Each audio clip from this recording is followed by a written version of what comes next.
clip because Churro does not farm all that well. Certainly not compared to some other offlaners like Axe or Bristleback or Darkseer. He's okay, not great. He wants to fight more, and I think that's the big thing for Empire is he could get it with track ult though. They do have track ult this time, so maybe we will see it come into play. But even if it also, you know, you're looking at like this Bloodseeker Lina, like massive shotgun damage combo. Imagine if he's popping his Stampede in the middle of that. Suddenly it only tickles. And so it could be a really good way to counter that duo in particular. Yeah. And we also can't forget about the cliff walking. It gives you weird ways to initiate around the Roche pit. You can hide around this area and just charge your whole team over the cliff. There's all sorts of other wonky things you can do. Yeah, he was one of the ones I remember right when the patch hit and folks were theory crafting that you could go Alchemist, rush an Ags, and just give it to the Centaur. Then all of a sudden he's got to blink Agadims at like 15, 20 minutes. I'm like, well, I don't know if that would actually work in a pro game, but it's pretty cool. I like what your mind is. Yeah, Alk just does. Yeah, I don't know, man. I have not seen Alk work much. The only team who ever makes it work is really Vici Gaming for Super. And even then, it still feels... It's rare that I see the outcome like, okay, there's no other hero that could have done this job. It's like, they make it work, but it feels like a lot of heroes. And it's still such a niche pick. He loves it against like those tanky mid-cores like Dragonite and all those that we don't really see with much popularity now. So, yeah, there are some issues there. Aloha Dance going in pretty deep. Last time, remember, he was the victim of the first blood, going a little too aggressive. So, see if he can be a little more cautious this time, looking around for dust, and there is actually none. They've got no dust and no sentries. Oh, they've got one sentry down in the mid lane already, but okay. Bounty runes, who's going to grab it? Aloha Dance standing on the spawn. He's body blocking, gets picked up by the bounty hunter, and the Lesh gets the bottom. Snag. What a play. I can't believe they don't have dust or a sentry remaining for that. That seems... Where did they put the other sentry? Or they just bought the one, I guess? I guess so. Yeah. I don't know. I thought I saw a pack. Oh, no, that was Aloha Dance Web, too. Yeah. He's going to move on into mid now, and just wants to quickly deward the enemy sentry. This is generally how bounty hunter games start now. You drop your sentry, you kill theirs. Theirs died instantly also. Mutually assured destruction. Yeah. That's good for bounty hunter. Yeah, that's a victory. So we'll see him linger around, probably like he did in the last game, to support his mid, try and harass the other. Looking in the side lanes here up top, it'll be always want to fly on the Bane and Silent on the Wraith King, 2-1-2.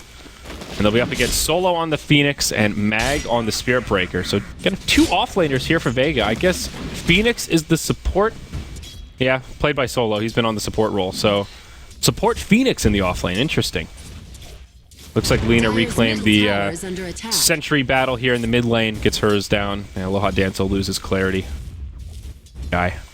And checking in on the off lane, it's Yoku on the Centaur. He'll be solo up against the safe lane Bloodseeker played by FN. And Seema will be here on the Winter Wyvern, pulling through and all that good stuff early on. Curious to see how this top lane goes, especially. Oh, they are making a move on mid, though. Aloha Dance. There's a new sentry planted down, but they're going to slow him with the lightning, hit him with the Janata. The stun's going to come through. Oh, just misses. Close call. Close setup. You know, we talked about the slope from the Janata setting up for the Shadow Fiend raises, but similar logic into this matchup. Set up for that split earth. If you can hit him with the Janata and then the Lightning Storm on top of that, that should be a pretty easy stun. I think Lina had a single Fiery Soul stack active when the Bounty Hunter made his move there. Yep. And that little bit of extra move speed may have made the difference to allow him to get out of range. Dota really is a game of inches a lot of the time. So 2-minute rune's going to come about here. Aloha Dance will secure the bounty up top, and down bottom looks like Yoku might just top grab lane, himself. We're having a big skirmish breaking out. Always want to fly against up the brain set, but there's the stun. There's no dive available. They'll have to slow, give him the pokey, and he may die to neutrals. No, Silence says that's mine. All right, first blood drawn. Charge of Darkness available here if they want to go on to Mag. Aloha Dance now rotating up as well, but he will just back up. So yeah, great start for Empire. Wraith King, good recipient of that first blood gold. Oh, Aloha Dance takes a bash. Raider bash, even. Okay. So Solo just comes right back to the lane. Mid, things have leveled out a little bit. Lesh ahead by just a couple of CS, but nothing too crazy. Down bottom, Yoku invisible, able to leech some XP. Will just about hit level 3 off this. So all things considered, his offlane experience going pretty well. He's got 6 last hits in the first couple minutes, so could certainly be a lot worse. You can see the impact the bounty has had all around the map already, though. Just stealing that early bounty room, putting pressure on the Lina. And as a result, Leshrac with 9 denies. I mean, partially, I think Resolution just playing the lane well, but definitely the Bounty Hunter, a bit of an X factor where Lina doesn't want to go in for last hits, just sits back and spams out the slaves to get her own. And result is going to be a bit down on experience here, level 4. Meanwhile, your Leshrac really farming late. She's still missing. Finally, the bottle's going to come, and she'll finish off this jungle camp, go back, but missing out on some precious CS right now. Now Aloha Dance heads down to the bottom lane. Ioma caught out as FN tries to make his move. Yoki. Oh, Yoku actually had the stun. Could have made a go if he gets that stomp off. Pump fake here. They'll just continue to push them back.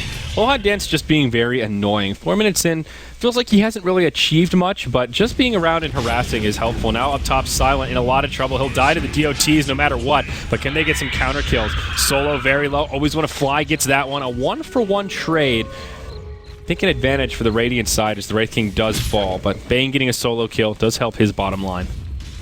Yoku's doing really well in the offlane. This is the main thing with Centaur is whether or not he can get his early levels and at least some CS, and he's doing pretty well. I think he's gotten enough out of the offlane to be satisfied. Yeah. Vega doing fine in their own offlane. I mean, not amazing, but they're dual laning it, whereas the Bounty Hunter's been purely roaming. He's helped mid, he's helped bottom. So it feels like overall Empire just getting a little bit more out of the laning stage, given that they have a bit of a weaker laning stage in general, but technically the number's still slightly in Vega's favor. Unfortunate for the Bounty Hunter with the timing here. He rotated mid just as the Courier was flying over that tier 2. Another fight breaks out. Mag stunned by the Wraithfire Blast. These guys just keep on going at it. Yeah, he Icarus dives across, but no Charge of Darkness, not enough mana. Can Silent actually find the kill here? Yeah, he's got another stun. That's an easy one. TP rotation, it's the Winter Wyvern. Arctic Burn deployed straight away. Gets an auto attack off onto Silent. They still want to turn and fight, though. He doesn't have any more wand charges, not enough for the Wraithfire Blast. He's very close, though. He almost has one. Bottom lane, oh, FN, he's going to find a solo kill. Yoku overstays his welcome, and just an easy pick-off. Yep. That's the kind of plays that they need. And with that, he's going to almost be level 6. We talked about this the other day, but that's that dynamic that only Bloodseeker has, where you've got 2 heroes up top, they get a kill, your Empire, you're like, all right, yeah, good job, guys, we killed him, and then you realize, oh shit, this Bloodseeker is actually coming at me, and I can't stop it. Nice setup there, but no one in the mid lane. Bounty Hunter around the backside, Resolution, dives it with the Pulse Nova on. Oh no, it's melted down by Resolution. That really hurts. Oh my, he's still ruptured though. He's still gonna die. Nothing he can do about it. They'll probably get 2 out of this. But not bad. Hey, 2 for 2, but they do lose their Lina and their Bloodseeker, their 2 most precious cores. And Lesh the enemy Lesh cleans up there. As far as like a key hero to take.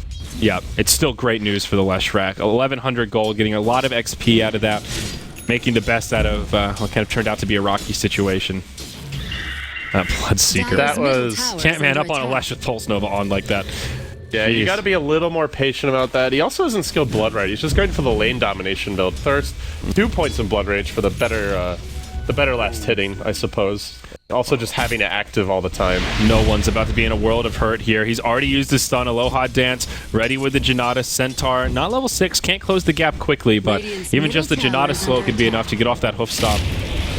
Oh, but Rupture is there. Now Yoku's the one in trouble. Laguna just zaps him down. Turn around the other way. I love how he's just standing there watching. Like, I don't really know what I'm supposed to do about that. By the way, Silent almost dies here top. He does have the reincarnation. Oh, boy. Yep. Oh, God. Almost out of mana. But he's just giving this Bloodseeker You don't want to waste your reincarnation. You need to go heal. Like, it's too important of a spell to just... Bloodseeker actually almost died down bottom. 30 HP. They'll have to go back to the jungle here. He'll heal up. The difference between him and the Wraith King is he can heal up very easily, as Silent continues to tank creeps on just a sliver of HP. Solo's gonna have a dive in seconds. What? I guess he just wants to proc the ult. Well, there's your 4.5 minute cooldown Wraith King ult. That's kind of weird. I mean, sure, it's a free fountain trip, but I feel like that ult is just a little too important and long on a cooldown to just blow it like that. We'll see, though. Yeah. Maybe it won't end up mattering. All right. Aloha Dance still just sitting in mid lane, per usual for Empire. Just lazy. He's like, I don't really want to walk this fountain. Oh, God. Bounty Hunter almost level 5, and per usual, Empire can start really making it happen once he hits 6 and that track gold comes out. They're going to make a go here on the mid lane. Oh, the stun again, almost connecting on no one. So close to these kills. Solution with a very standard build here. Goes for that one early point in Edict, but maxing out the Lightning. and #1 on net worth now after farming up a bit and having that good skirmish mid.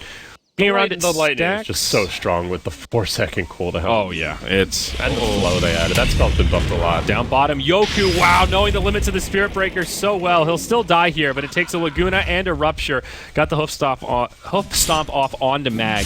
Very nice. Now Solo up top does have an Icarus dive. Aloha Dance is moving in from the rear. Doesn't have track just yet, but might be able to ambush him. Level 2 Shoryuken. There is an egg though, so they have to burst him. Yeah, not sure he has the damage here. Coming. He's been thwarted a little bit as of late. Hasn't been able to find too many openings. I'll tell you though, they are starting to feast on Yoku bottom. He's getting the brunt of the pain right now. Ruptures, Laguna Blades. It is leaving Resolution free to farm, making life easier for the Wraith King a bit. Well, right now Empire like right on the cusp, where they have 3 heroes level 5 and always want to fly. One of those cusp heroes just now dings level 6, gets a kill with it right away. Great news for Empire, and their last 2 level 5ers, they're in the bottom lane. Yoku and Aloha Dance, sharing is caring as they support one another. Rather speedy right now, 530, because a couple of Dire heroes fairly low. Again, it's just Silent. Silent feels perpetually low on HP. He's making the Bloodseeker so mobile, and he's just going to continue hitting creeps here. They dust Aloha Dance, and now FN rushes in. He'll bash him down. It's the easy frag. Okay. Still, the struggle for level 6 continues here as the Centaur heads back behind the tower. Honestly, if I'm Silent's teammates, I'm like, dude, just go heal, please. We're tired of Bloodseeker constantly running around. He might die here. Fiery Spirits. Boy, it sure would be nice to have reincarnation right now. Yeah. All right, well, egg on cooldown, but it's a kill on the Wraith King. What is Silent doing? It's like he's trying to buff up this Bloodseeker kind of. He's always at low HP. Now Solo doesn't always want to fly, TP home, but I think the damage is there. Certainly is. Phoenix gets credit for that one. Empire getting a little sloppy here, LD. It's Vega pulling ahead. Not a huge lead, but it's a noticeable one. Yeah, the Wraith King, I just want to point out, even after the death there and how long it's been, it's still on cooldown for 1.5 minutes. Yeah. The way that ult scales, the level 1 is just atrociously long. Aloha Dance just stalking FN here. No solo kill potential, though. Still not level 6. This is starting to become a bottleneck for Empire. Bounty just needs to find some experience. They need to give him a lane. Let him get level 6. I think he's just going to leech top for now. Yep. Charge mid, onto Resolution. How far do they want to go? Not far at all. Not diving the tower today. Tower is under attack. Ever played the Spirit Breaker challenge? What is the Spirit Breaker challenge? Whenever you charge, you're not allowed to cancel. Doesn't matter. Like, if you charge, you have to go in. No, I don't think I've ever tried that. Sounds like a fun stream activity. And if you want to take it the next step, is you have to... The next level of the Spirit Breaker challenge is you can never allow the spell to be on cooldown. Like, anytime it's up, you got to be charging somewhere. God, my teammates would hate me so much more than usual. Solo dies up top. Mag goes charging in. He does have another strike here. Bottom, FN also gets blown up by 3, but back towards top where they're still duking it out with Mag. He can't get it done. Ooh, a close call. He may still die to the DOT. Yep, I think he does. There's your Laguna. Another death. Boy, it sure would be nice if he had reincarnation, but guess what? 15 seconds until it's off cooldown. Good rotation from Vega. Twice now. It's a 2 for 3 across the map. The recap here not counting that Bloodseeker kill. So, still good for the Dire. Empire will get the gain out of that and start to bring these graphs back towards 0. Looks like Resolution working on the Bloodstone and getting closer to that soul booster. Still about 1,000 gold off. Things not bad for Empire, but they are definitely a different approach to this game. This will not be a 20-minute victory. They're in it for a bit more of a long haul to farm these core items. Yoku finally getting some space, but still very far from that blink. Alright, always want to fly hasted on the move, Andrew. He's got himself a Fiend's Grip. Actually not, 40 seconds. 40 seconds, never mind. I thought he had the cooldown, but yeah. He's just doing a bit of scouting here, I guess. Maybe he tries to reveal a smoke gank, expecting something like that to happen, but so far, not seeing anybody. Why?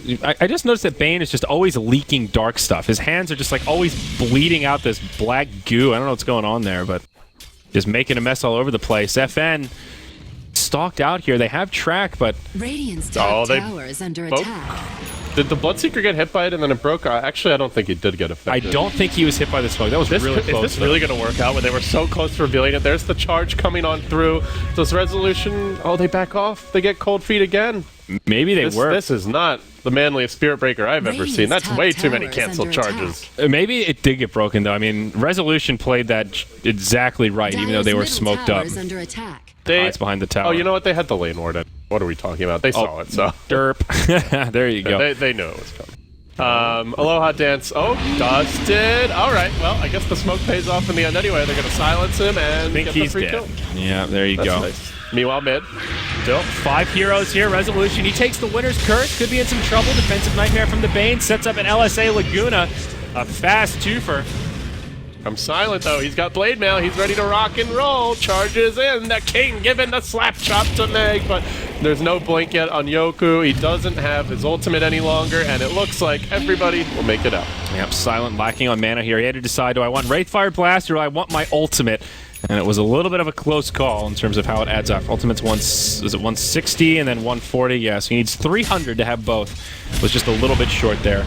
Bloodseeker getting a lot of space this game. It was a 1-for-2 trade in the mid. FN, he went Midas, now just straight into the BKB. Very core against the Leshrac.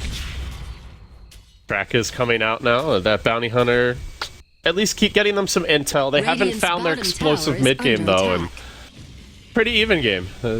Both teams very strong going late. Lots of big AoE ultimates. I favor Empire a bit, I think, but I strong enough on the side of Vega that if they can keep it close and have a couple of good fights, they could well pull away with this one. Yeah, I think the big turning point will be the blink on Yoku. He's at about 1,500 gold now, still has some farming to do, but I imagine that'll be the switch that Empire flips to get aggressive. Here's that big pickup. Wraith King being very bold up top, almost level 11, just now gets it. If he dies here, this is a perfect timing from his perspective. LSA connects Laguna, they'll save it. There you go. Has the reincarnate. Can they kill him a second time? Blade Mail quickly used. Now the sleep, but they got off the egg. Silent gonna take some decent damage here. They try to kill the egg down. Man, they just kill that thing with ease. Now the grip almost immediately gets canceled there, and he will be forced back as Resolution marches on in. Looks to make the move. There's the Stampede, and they can possibly find some big kills. Resolution and no one duking it out. Looks like Resolution is gonna win that fight. Bloodseeker arrives though, and he starts searching for kills. Runs in and out. Needs to auto attack during this time. Doesn't actually get the last hit on Silent. Oh, he's so squishy now. He'll melt to Resolution. 4 dead, about to be a team wipe with the stun, the pulse, a double kill. Oh man, lots of gold now for Empire. A really awkward fight. Resolution missing the stun over here in the little tree line. I thought that Bloodseeker was going to come in and clean house, but not getting that lifesteal. It looked like the Blood Rage just expired at the very last second. It's only level 2, so it's 100% uptime, but no overlap. That doesn't start till level 3, so you have to be very cautious about those kills. It has a cast point, so you can't just throw it on yourself and go for the kill. You have to choose one or the other. Very unfortunate for him, and that's the Bloodstone now for Resolution. I don't know. Bloodseeker just does not seem to work very well against Leshrac, I have to say. Haven't seen the matchup at all, honestly. At least not in pro games, because one or both are usually banned. But, yeah, you know, as we watch it, it's just... He runs in and he just gets nuked to bits. He needs the BKB. Then things will be a lot different for FN, and he is quite close to it. So I think there's still a breath of fresh air coming for Vega with that. But, not only the Bloodseeker getting much farm now. After that fight, at the track goal just piling in, it's a big swing of momentum. A mech out on Bounty Hunter. Remember, Empire can roach pretty easily as well with the mech as well as the lifesteal on the Wraith King, so they may make their move towards that pit fairly soon. And Yoku now just 200 gold away from his prized Blink Dagger. Wraith King probably moving into the Maelstrom, I would imagine, with that set of gloves there. Silent, where is he on net worth overall? He's pretty middle of the pack. Not really farming amazingly, not really poorly either. Just kind of middle of the road. Still has quite a ways to go before he hits that critical mass and becomes the scary Wraith King to be feared. Another pause here. 15 to 15, but it is Empire taking some momentum.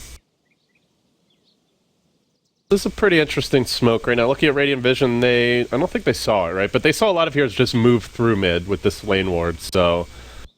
Not sure how much of a jump Empire's actually going to be able to achieve here. Now, they do have the mech, the defensive sleep, as well as a Bloodstone deny, so they have a lot of defensive tools if they do get out of position and caught. Way Vega are positioned, I feel like they're pretty well prepared to handle this gank, potentially. Phoenix...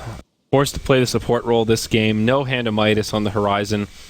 Core item on that hero, you really want the experience. Get that Supernova leveled up. Level 1, very underwhelming. We saw up top, how easy it was for them to just focus down the egg and blow up the supernova. If you can get a timely level 11, that's when you can be a little more aggressive with your positioning option here for solo. Yoku having some net issues, it looks like. I think those were the same issues that caused them to use a stand-in in some of their previous games. So yeah. You can do it, Big Brad. I believe in you. Hopefully able to make his way back here. I realize Centaur has a kind of a natural mohawk because his horns get in the way. He's an experienced general, LD. Every general's got some scars, and I mean, come on, look at the most badass character in Game of Thrones. They're not all pretty. Would you rock the mohawk, Andrew? If I was the Centaur, yes. If I'm me, never really my jam. I like that he does the mohawk into ponytail, though. That's Centaur's a cool hero. I miss the days of of beard he's got. I must say. I miss. Do you remember when his ult was just raw strength? Yeah, just here you go. Strength. Have 20 strength, dude. I forget how it's scaled. It was like 36 at level 1 or level 3? I remember it just being super satisfying, you know. Yeah. Like, not nearly as good as Stampede, but just I feel like a badass now, you know. You hit level 6, you kind of like Drow Ranger, except instead of damage, you just get raw meat. You know, it was actually broken. Probably one of the most broken changes ever introduced into Dota was when Stampede was added to the game, and it had the stun. You remember that? Oh, yeah. And I think the duration was even longer when it started, I want to say. Yeah, I forgot about that. So your whole team's running around stunning them. I don't think you could re-stun them. I think it was only once. It was just once, yeah. But it was still just so freaking broken. It worked like Arctic Burn. You could keep running over people, but it only applies the buff or whatever one time. That and the Wisp tether stun, looking back on it, feels like that felt very broken. It's weird to think about those old changes that now it's just like... The difference with the Wisp one was it was in the game for a while. It was in the game through an entire TI. Doom is probably the poster child for that, where you look back to before all the break and mute changes. Doom's ultimate pre-ags used to be just the, I break everything. Forget about these mechanics. I'm Doom. I own the world. Yeah. And now he's DOS. Or Doom. I'm not sad. I have no empathy for I that. like Doom, man. That guy. He's badass. He's a badass hero, but he's so good. If you're a sadist, dude, Doom's your jam.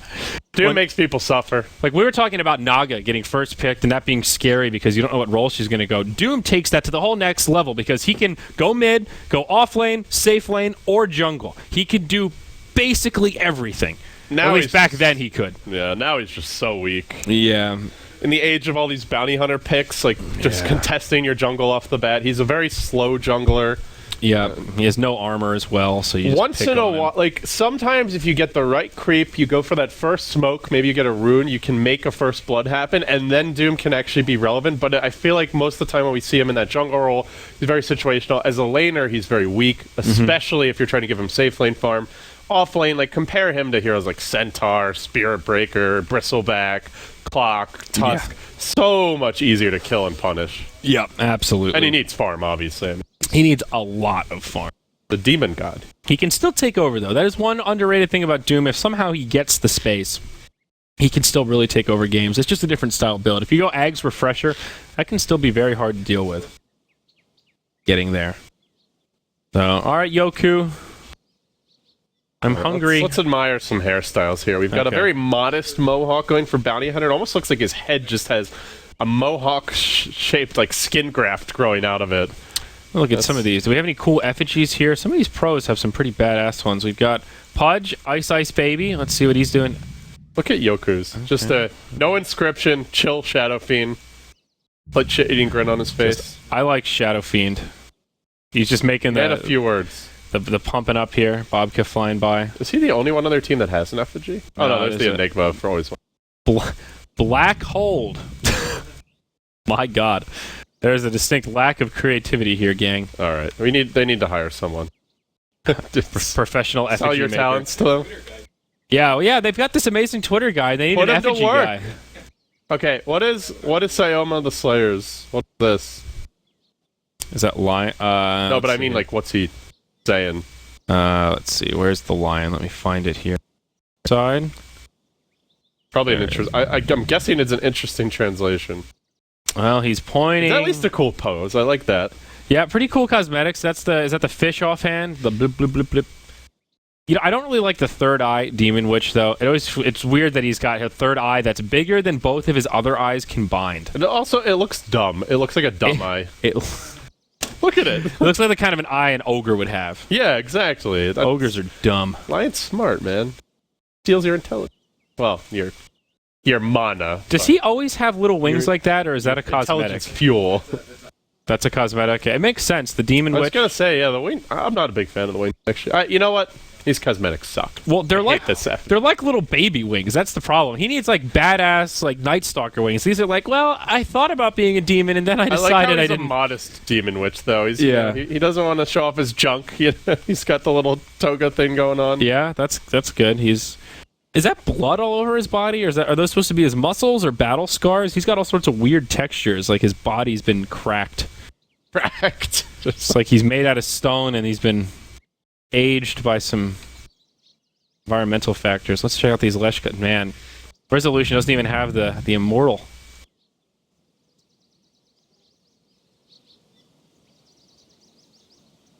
Lesh is a cool hero.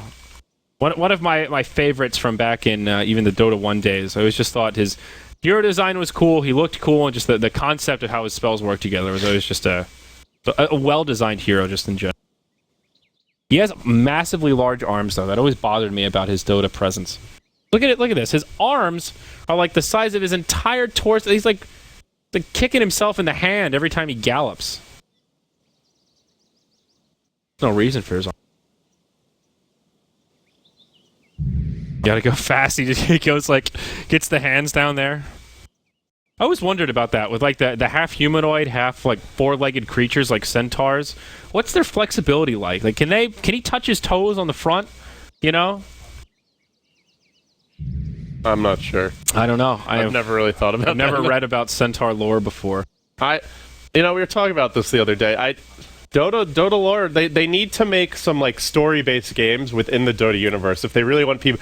I don't buy it. Like the people are like, oh, my Dota needs more lore. You can't force-feed people lore by writing a bunch of shit on a website. They have to experience a story involving the lore. Yeah, it needs to be a little more. And then they can appreciate it. Like that's why. Maybe they should write a Dota book. I'd read a Dota novel. I'd buy that. Yeah, well, or just have make a first-person adventure inside the Source engine. Oh, Dota adventure mode. I think that Source 2 can do anything. I'm pretty sure. Like you can make real-time strategy games, first-person shooters, puzzles, anything. There will be like a Jeopardy minigame. I'm sure. Like there will be absolutely. all kinds of crazy stuff once it's fully out there and available. I'm really looking forward. I don't know if someone will ever do this, but someone at Valve is probably sitting there like, I can't do that, shaking their head. I want idiot. A really silly and broken role-play Dota mode where things are literal. Like flying heroes are always flying. If you're on a mount, you're faster. Morphling moves faster in the river because he's made out of water. Like a realistic, Lesh does more damage to Morphling. If you're in the river, Lesh's lightning does more, but none of his other spells. All these weird environmental factors. It would be really stupid, but I feel like it would be a silly, funny, clowny game mode. I remember talking to somebody about that. I think it was at the Hub, and their thought was, well, with Source, are you able to take the Dota environment and then just edit it that way so that you can buff up their stats, or do you have to make that, would you have to recreate Dota from scratch on Source 2? I think you can import all the assets and I'm not sure. But it's more the mechanics, because you want the base of Dota, then you would just want anybody on a mount to go 20% faster. No, I don't think you have to remake it. I've seen there's a custom game one of the first custom games was what was it called? It was Super Dota All Stars or I don't know. But everyone had everything was way stronger and buffed up numerically compared to regular. Okay, Dota. so you can just take the base. What was that custom game called? Dota Imba. Dota Imba. And yeah, that was out as soon as it got released. Yeah, so I guess you can do that. Yeah. All right, so 3 to 4 minutes, says God Hunt. So we're still here for another round, but I always just thought that would be funny. It would be one of those just weird, What's the most outlandish thing that no one's even mentioned as a possibility? Everyone's oh, I want my tower defense, I want all my Warcraft 3 classics, and that stuff's cool and all, right? But those were fun maps, but let's go the next level. Let's go something new, something fresh. What's the coolest idea that nobody's thought of for a custom map? A lot of people have cool ideas. Of course, the hard part's implementing them. But if you could have any game in the Source engine, you're asking $1 million questions here, LD. I like the idea of a Warcraft 3 game on Source 2 just because of the recreating Warcraft 3. Yeah, just the ridiculous meta idea of Dota being created on the Warcraft 3 platform, then recreating an old game on the new engine. I think that's just cool and crazy what somebody will do.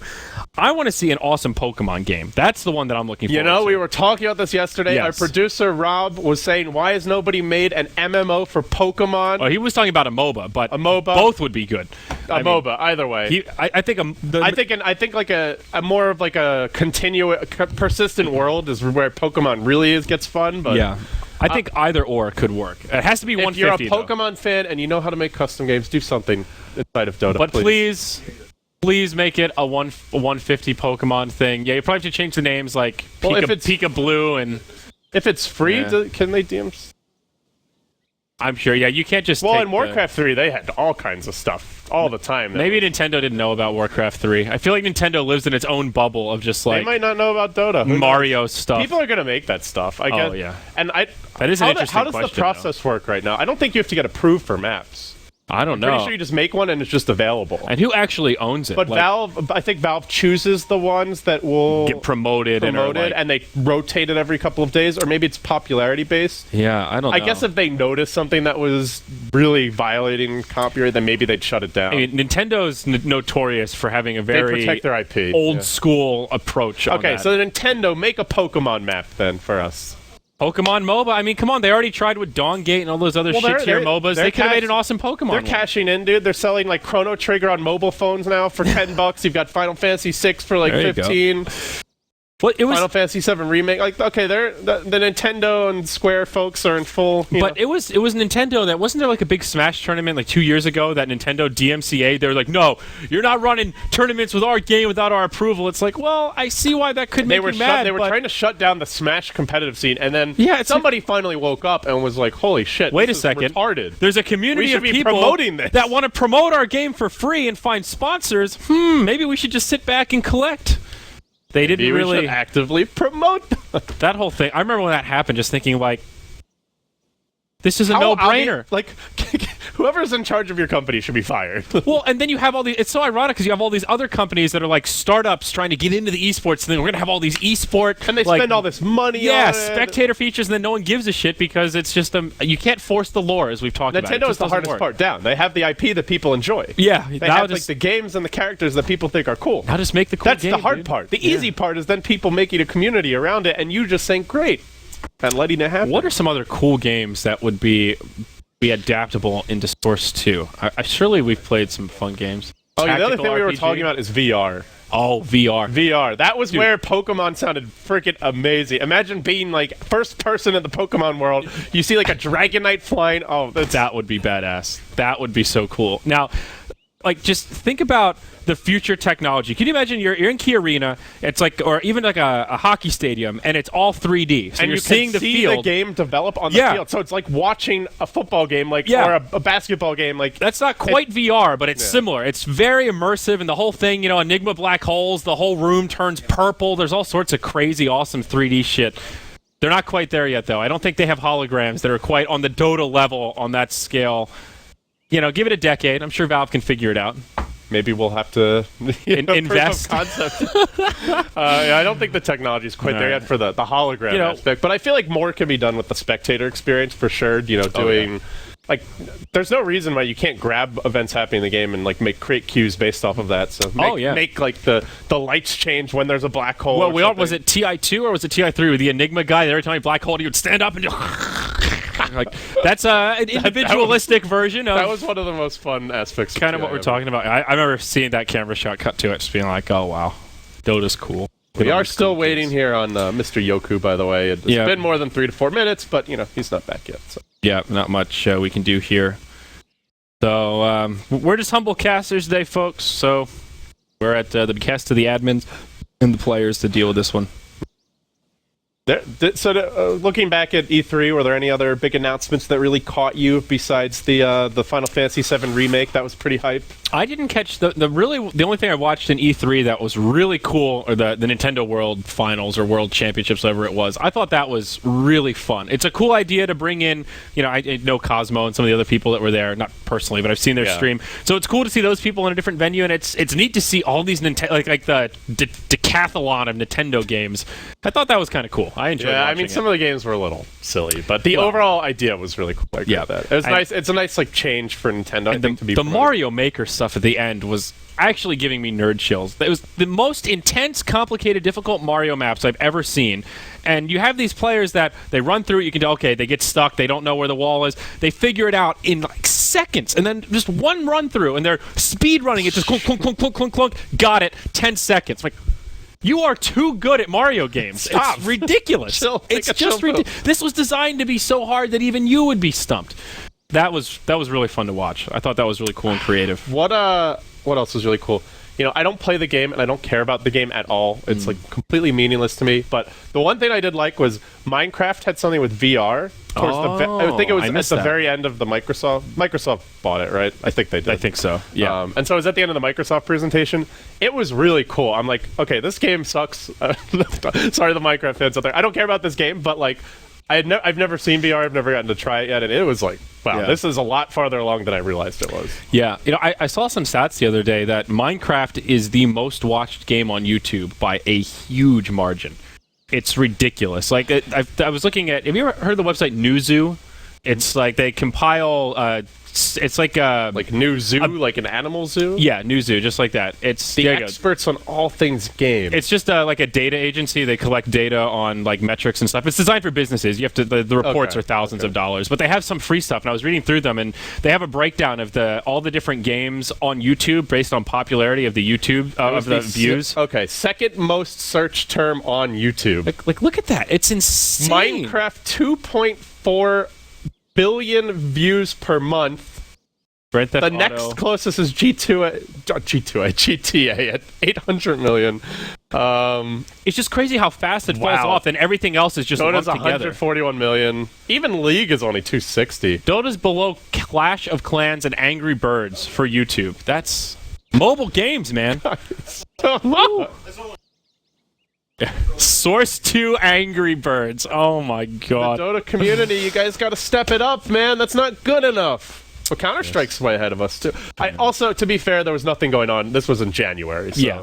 It's all about when you pull the data and stuff. But I looked at a few different things, and it's just, Minecraft is popular. It's just insane how many people that appeals to. When you have a sandbox environment, it's somewhat limitless with what you can do, and hopefully folks will go that ham and apply that same kind of logic to Source 2, because it's the same, pretty sandboxy. The last update we got was, I don't know, he should join from Resolution, so... Great. Let's see. We'll keep on going. So where's Dota Pit at right now? Outside of this tournament, that's the only other thing that needs to be wrapped up before TI. BTS America too, but Dota Pit. More global. But Dota Pit. I think they have two rounds left. We just saw VP versus C9, and then the winner versus EG. So prediction is EG beats Cloud9, 1 in the grand. Whoa! All right. I mean, I can see that. And they got to keep the streak alive, Do we know when that's going to happen? They brought in Big Daddy, and with him, the second place finishes of just following them. Big Daddy. Although actually, since AUI joined EG, outside of one event, DAC, it's been no first place finishes for them. Yep. They're going the wrong way, man. Yeah, they really are. AUI, it's the Cloud9 curse. Wherever these players go, it follows them. ESL is where EG has gotten second at every ESL that they've attended so far. And who's going to beat EG at ESL New York after TI? The world may never know. No, I thought we were over do you remember that stretch of just terrible DCs and pauses and DDoSes where it seemed like every cast was, all right, hope we've got some fill today because we're ready. It's been a while since we've had these long pauses. That's true. Dakota hasn't been here in a while, so there's been no reason to have pauses. He's the master of fill. Yeah. It's the only reason we pause it, so we just make Coddle Guy sweat. He gets mad now. Like he gets real salty when there's pauses. I think like that game, it just ruined him. Broke him a little bit when it comes to pauses. Oh, I remember seeing the reaction video where he's just like, God, no, Jesus, oh God, no, no, and it just goes silent for 10 seconds. Like he just has given up. He's just passed out. Like I'm beyond. It's the funny thing about Dakota. Like he's really like one of the nicest people you'll ever meet. But he can be very intense, and like when he gets angry, he just gets so mad. I'm like, dude, chill, it's okay. Yeah. I feel like we need Roland here when that type of thing happens. You need the balance, the Buddhist with relax. You know, Roland's the opposite. Roland the guy doesn't get upset. I've never seen him yell. I've never really seen him mad. The most angry I've seen him is just like. You know, he's coming to visit us. Oh, yeah. He PM'd me. He was just like, you know what? A good time. Just like, dude, you're asking the wrong person. I don't know. I'm not in charge here. You got to ask one of the Davids. Ask LD. He'll hook you up. He's coming on July 14th, Bastille Day. Oh, okay. And my brother's birthday. And he's staying through TI, I imagine? Or is he heading to TI this year? Is little Rolando I think going? He is. Roland's going. Nice. I know he had some university stuff he was trying to get wrapped up. I think he's close to he's in some really cool program. He's in like an innovations program, so he's always working on all these weird, crazy design, creative projects. Yeah, he's an ideas guy. He's truly an ideas guy. It's kind of a cool major. One of the funniest interactions with Roland was, okay, so he loves food. He's like a true gourmand. I don't mean gourmand. Yeah. He's a lover of food. And so the food that he came to love most in America, above pretty much anything else, was Chick-fil-A. Easy Chick-fil-A. And he has the idea now. He wants to bring Chick-fil-A to Malaysia. He's going to open the first Malaysian Chick-fil-A franchise. I'm not sure how he's going to pull it off. I mean, they did have I'm not KFC sure about the there. taking Sundays off thing. There's not a huge Christian population there.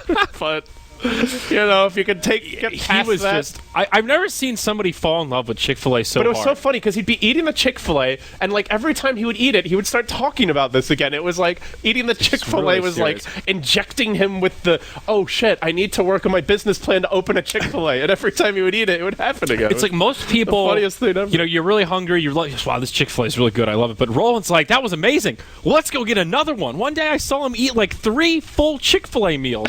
Just shoveling it down every time. Oh, get large. I'm like, are you sure? That's a lot of fries. He's like, I'm sure. I'm ready for this. Okay, to be fair, the 3 was too many. After after he was like, the 3, he's like, okay, too much. Too much. It was fun though. It was nice having a Malaysian cook around. He made some delicious food a couple times. He made the he can handle spices. I will say.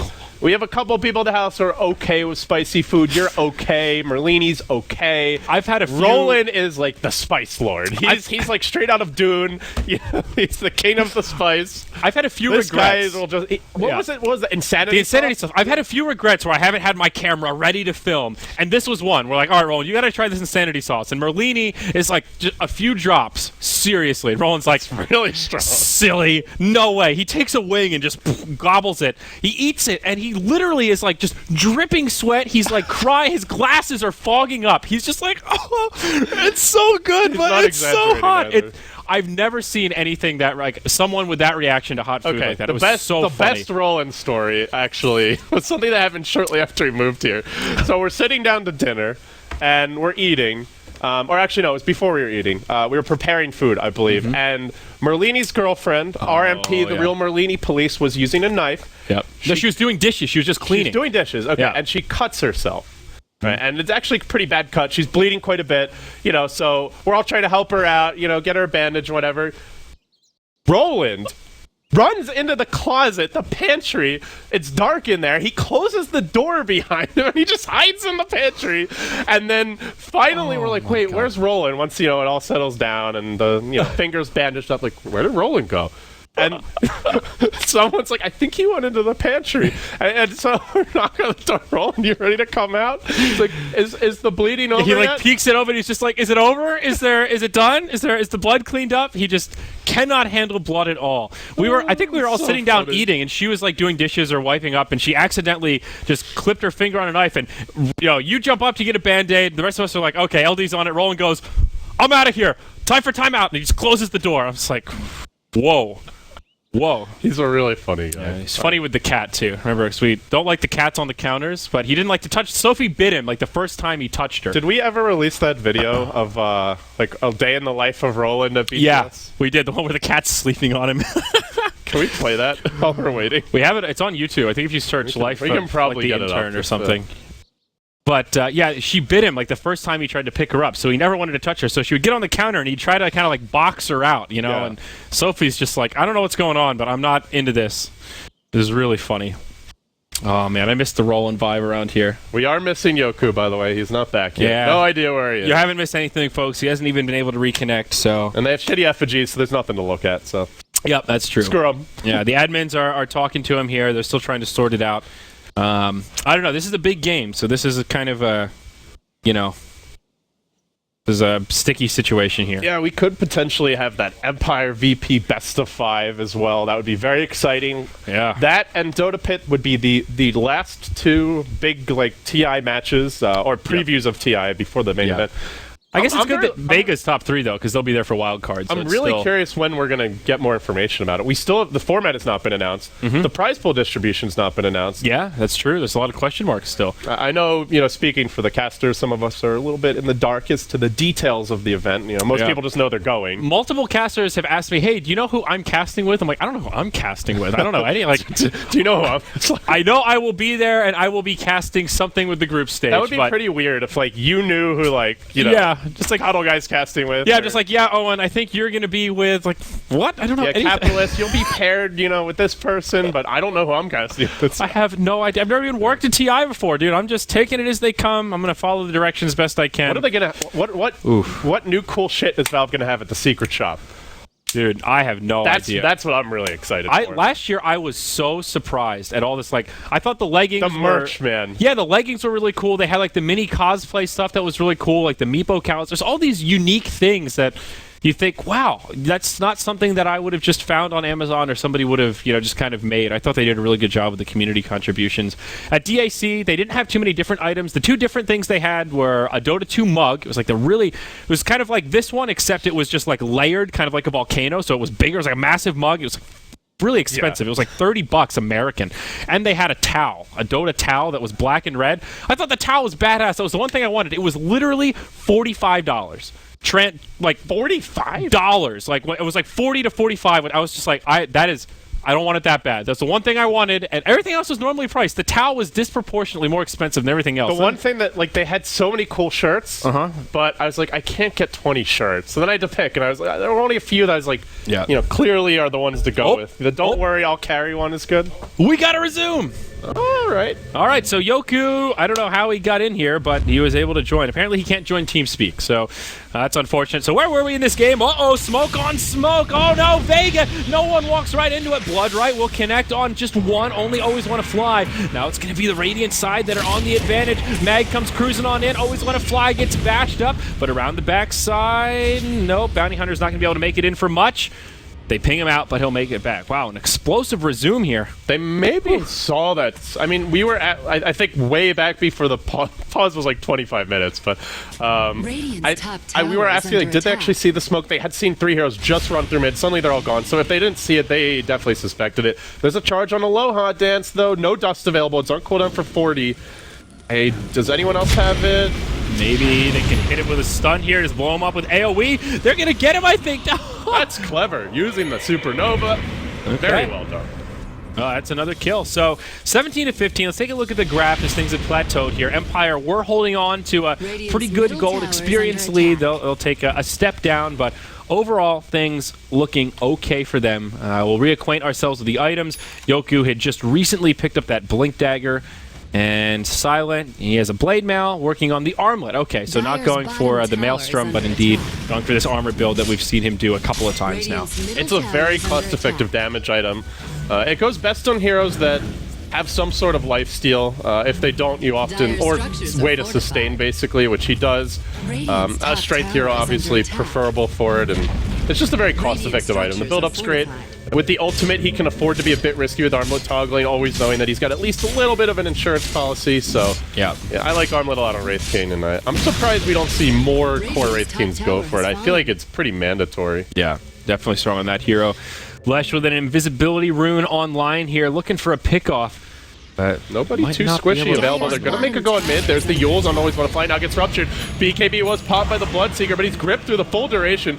Lena hanging back has a Laguna Blade, not choosing to use it. Always Want to Fly will Mac, or B-Max rather, kept alive for now. Now the Laguna comes out onto Yoki, but the Stampede can be used to counterplay. There's a Shred come from the rear. It's just an absolute cluster of destruction as they run on through. Triple kill for Resolution. Stampedian's way to victory. Yoki barely survived with 65 HP. Meg hits the charge through, escaping, but Shoryuken will end him anyway. 2 for 4. That was such a weird change of events. He gets an accidental kill on the Shoryuken, just chases him down all the way through. A tier 1 tower will go the way of Empire. That seemed like a good fight until the Lesh showed up. Once Resolution came around the backside, they were already committed, not prepared for all of that damage. Very well done by Empire. And I don't think that Laguna was intended for the Centaur. I think he wanted to finish off the Bane, but the Centaur just kind of stampeded right on top of him. And ended up getting clipped on. Trouble. Maybe not. Actually, maybe trouble for the wrong person. Bounty Hunter. Not enough damage, though. Stick. He's got his mech. But Dusted, okay. I don't see this one happening. Yeah, I think he'll make it out. It's looking pretty good here. You know, the pause is so long, I forgot how you're supposed to say his name now. So I'm just going back to see with the Slayer. Yep, there we go. He gets ruptured, though, on his way out. Also charged. The Bounty Hunter will be punished for his insolence. Now the charge actually goes on to Silent. Get a little bit of extra intel here. He picks up a double damage rune. Hope that Spirit Breaker may actually commit to something there. A little bit scary. So now Lesh gets the Yules, and this is an item that you mentioned. Very good against the Spirit Breaker, of course. Great against Lesh, or great on Lesh, rather. He picked up the Bloodstone nice and early. Now has BOT recipe, Resolution, just pulling ahead of the pack, especially after that last fight. Pretty standard Leshrac game. This is why the hero's banned all the time. Yeah. He dominates mid. He scales incredibly well with farm. He pushes. He team fights. He can clear stacks. He does it all. Yep. He's a little frail and squishy in the laning stage, and his stun's not the most reliable, but those are like tiny minuses, which can easily be addressed with the proper supporting cast.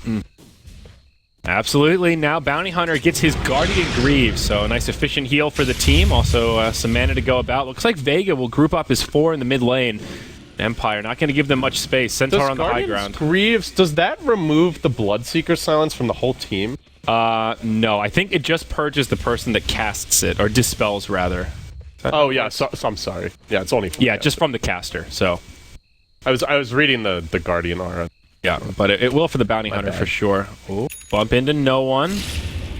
That would actually be really broken if it did. Yeah, if it was an AoE, like a mass dispel, jeez, that would be so broken. What a day that item makes it into Dota. I blame the long pause, man. It's making me loopy. It does, and it's also potentially the last game of the day. This is when now you start getting hungry. Weird stuff starts to happen. Maybe we started celebrating 4th of July a little early. You know, that's for you viewers to decide.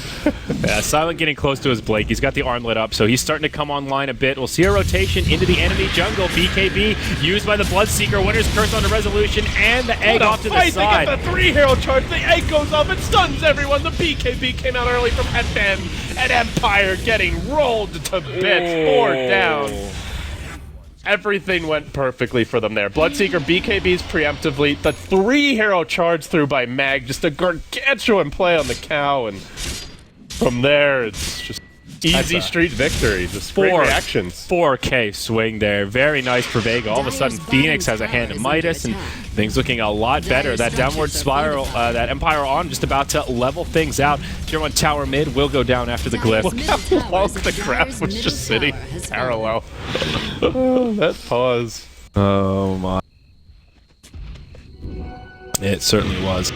Hopefully the last of the pauses today. So Silent has the blink now. Even though Empire get knocked down there, that hurts, but they're still okay. They've got track gold. There's still 7 Bloodstone charges on the Lesh. Resolution's now gone into a plate mail for a very well-rounded build. A lot of movement speed, big armor, and big HP as well. Kind of getting the best of all worlds. Despite the great fight for Vega, though, I do look at the map control and feel Empire has the big edge there. They've got really great wards all through the enemy jungle, up near the Ancients. They actually see FN right now. He has the BKB. Will he get it off in time? No, Silence there with the instant stun. Follow-up dead. Quick kill, and they're looking for more. Centaur looking to wrap around. Vega moving forward on to always want to fly, but here comes the trap. They're about to descend in numbers. Yogi getting the initial stun on Mag. Follow-up stun. He doesn't have a charge. He doesn't have another strike surrounded. Goes down. There's a track kill. Resolution rushing through with another good stun follow-up. Solo forced to swoop away, but they're in heavy pursuit. And I think they're about to see him. Yeah, they've got the vision now. Follow-up stun. They don't even get the track off.